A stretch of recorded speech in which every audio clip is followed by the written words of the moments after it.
మీ business ఏదైనా మీ ఊర్లో promotion చేయాలంటే అది సుమన్ టీవీతోనే సాధ్యం. ఇప్పుడే సంప్రదించండి. ఆ తర్వాత ముఖ్యంగా 2 రోజుల కిందట ఎంపీ అవినాష్ రెడ్డి గారు ఆర్డీఓ ఆఫీస్కు పోయి తర్వాత తెలుగుదేశం వాళ్ళు ఏదో భూ కబ్జాలు చేసినట్టు అదంతా అక్కడ పోయి కంప్లైంట్ చేసినట్లు తర్వాత వార్తల్లో చూశాం. అసలు నాకు అర్థం కాలేదు.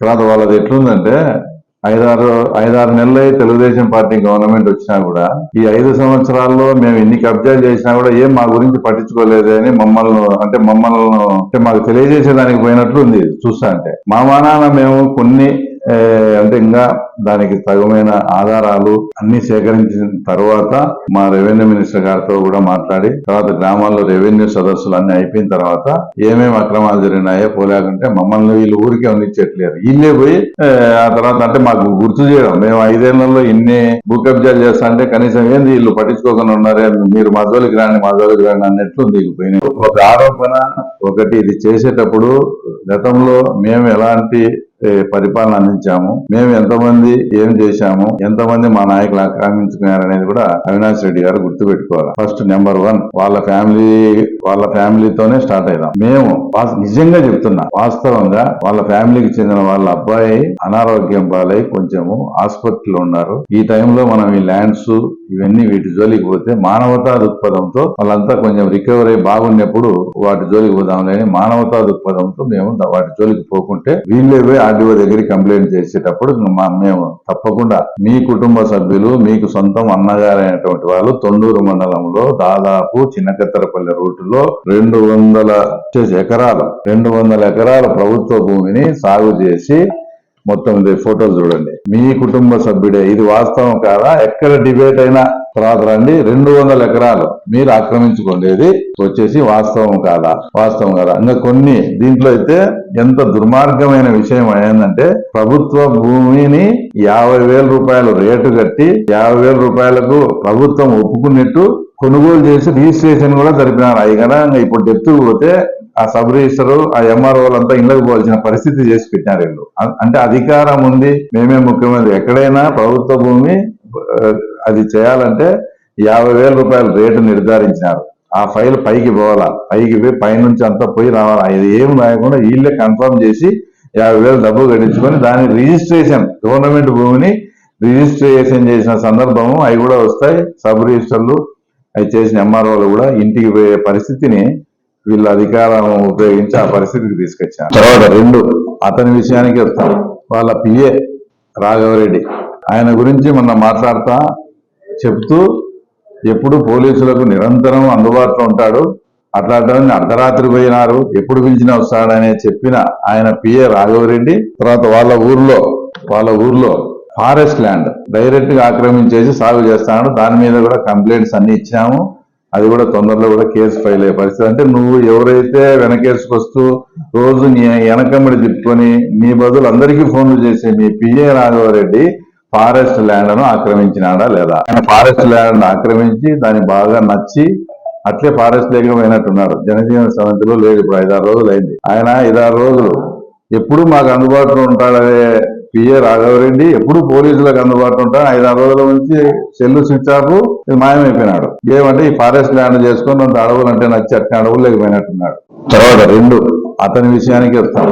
వాళ్ళ పిఏ రాఘవరెడ్డి, ఆయన గురించి మొన్న మాట్లాడుతా చెప్తూ ఎప్పుడు పోలీసులకు నిరంతరం అందుబాటులో ఉంటాడు, అట్లాంటి అర్ధరాత్రి పోయినారు, ఎప్పుడు పిలిచినా వస్తాడనే చెప్పిన ఆయన పిఏ రాఘవరెడ్డి తర్వాత వాళ్ళ ఊర్లో ఫారెస్ట్ ల్యాండ్ డైరెక్ట్ గా ఆక్రమించేసి సాగు చేస్తాడు. దాని మీద కూడా కంప్లైంట్స్ అన్ని ఇచ్చాము. అది కూడా తొందరలో కూడా కేసు ఫైల్ అయ్యే పరిస్థితి. అంటే నువ్వు ఎవరైతే వెనకేసుకొస్తూ రోజు నీ వెనకమ్మడి తిప్పుకొని నీ బదులు అందరికీ ఫోన్లు చేసే మీ పిఏ రాఘవరెడ్డి ఫారెస్ట్ ల్యాండ్ ను ఆక్రమించినాడా లేదా? వివేకానంద రెడ్డి కేసులో సహనిందితుడు మీతో పాటి మా మిత్రుడైన దేవిరెడ్డి శంకర్ రెడ్డి గారిది దొన్లాగులో దేవిరెడ్డి చైతన్యరెడ్డి పేరుతో పేరుతో దాదాపు గుట్టంతా 30 ఎకరాల అది ప్రభుత్వ భూమి కానీ డిగేడ్ భూమి కానీ ఆక్రమించింది వాస్తవమా కాదా? ఆ సర్వే నెంబర్లు ఆ ఫోటోలు అన్ని కూడా ఉన్నాయి. అతనెవరు? ఈ మీ జగన్మోహన్ రెడ్డి ముఖ్యమంత్రి అయిన తర్వాత గుట్టంతా దొన్లాగ్ గుట్టంతా ఆక్రమించాడు. తర్వాత ఇది మీకు అర్థం కాదు. తర్వాత 4వది, ఏదైతే మున్సిపల్ చైర్మన్ గారు ఉన్నారో ఆయన కూడా వాళ్ళన్న ఆర్డీఓ ఆఫీసులో పనిచేస్తూ వాటి ద్వారా కదిర్ రూట్ లో 16 ఎకరాలు ఇప్పటికీ ఆక్రమించుకొని ఉన్నారు. డీకేడ్ ల్యాండ్, అది కూడా మేము ప్రూవ్ చేస్తాం. మీరు మాది కాదని స్టేట్మెంట్ ఇవ్వండి, మేము పోయి పేదలకు పంచుతాం. ఒక దొన్లాగ్ కానీ, ఒక తర్వాత కదిర్ రూట్ లో కానీ, మల్యాల, ఇంకా మల్యాలలో అది కూడా వయస్సులకు బంధమైనటువంటి ఒక వ్యక్తి ఎంత అతను చేసిన దారుణాలు అయితే లాస్ట్ కు అసైన్మెంట్ ల్యాండ్ లో పెట్టి డీకేడ్ పాస్బుక్లు ఇస్తే పాస్బుక్లు అన్ని కూడా అతని ఇంట్లో పెట్టుకొని మీరు ఎలక్షన్ లో మాకు ఓటు వేసినట్టు ప్రూఫ్ అయిన తర్వాతనే మేము మళ్ళీ పాస్బుక్ రిటర్న్ ఇచ్చామని వాళ్ళని బెదిరించి ఎలక్షన్లకు ఒక నెల ముందు వచ్చిన పాస్బుక్లను ఎలక్షన్ అయిపోయిన తర్వాత ఇచ్చిన సందర్భం ఇది. ప్రజాస్వామ్యంలో ఎంత దారుణమైన విషయమో కౌంటింగ్ అయిపోయినాక ఇచ్చానట.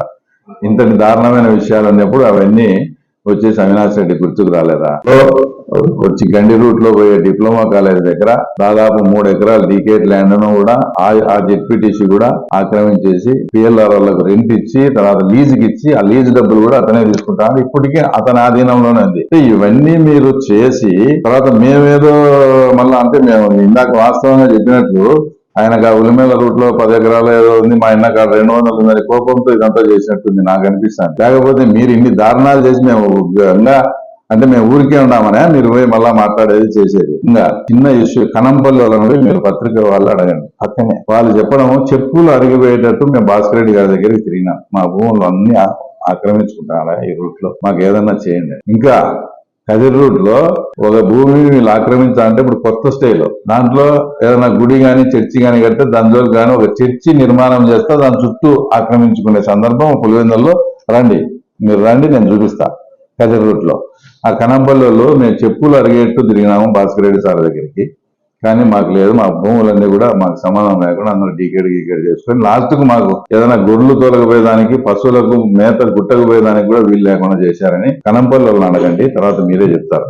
కాబట్టి నేను చెప్పేది ఏంటంటే మీ భూ కబ్జాలు అన్నిటి మీద ఎంక్వైరీలు అన్ని తొందరలోనే అన్ని జరుగుతాయి. ఎక్కడెక్కడ ఏమేమి చేశారో అన్ని కూడా తిరిగి రాబడతాం.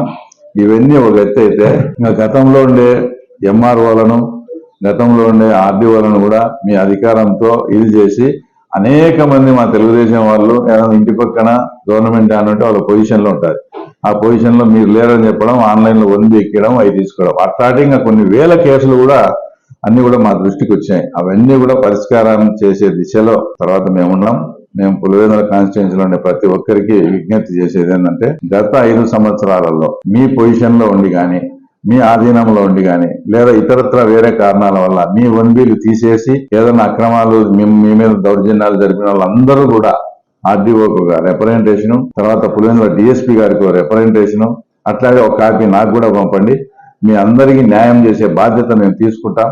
గత 5 ఏళ్లలో ఎవరు ఏదన్నా జరిగినా కూడా ఒక్క అక్రమం ఒక భూ కబ్జా జరిగినా కూడా అవన్నీ కూడా వెనక్కి తీపిచ్చి మా ఎవరైతే పులివెందుల ప్రజలు ఉంటారో న్యాయబద్ధంగా వాళ్ళకి చెందాల్సింది వాళ్ళకి ఇస్తాం. ఒకవేళ గవర్నమెంట్ ఇప్పుడు వచ్చిన తర్వాత నేను గాని మా కుటుంబ సభ్యులు గాని ఒక 5 మూర గాని ఒక సెంటు గాని ఎక్కడ ఆక్రమించినామని మీరు ప్రూఫ్ చేయండి. ఇట్లే మీకు సారీ చెప్పి కూడా మేము రాజకీయాల నుంచి కూడా నిష్క్రమిస్తాం.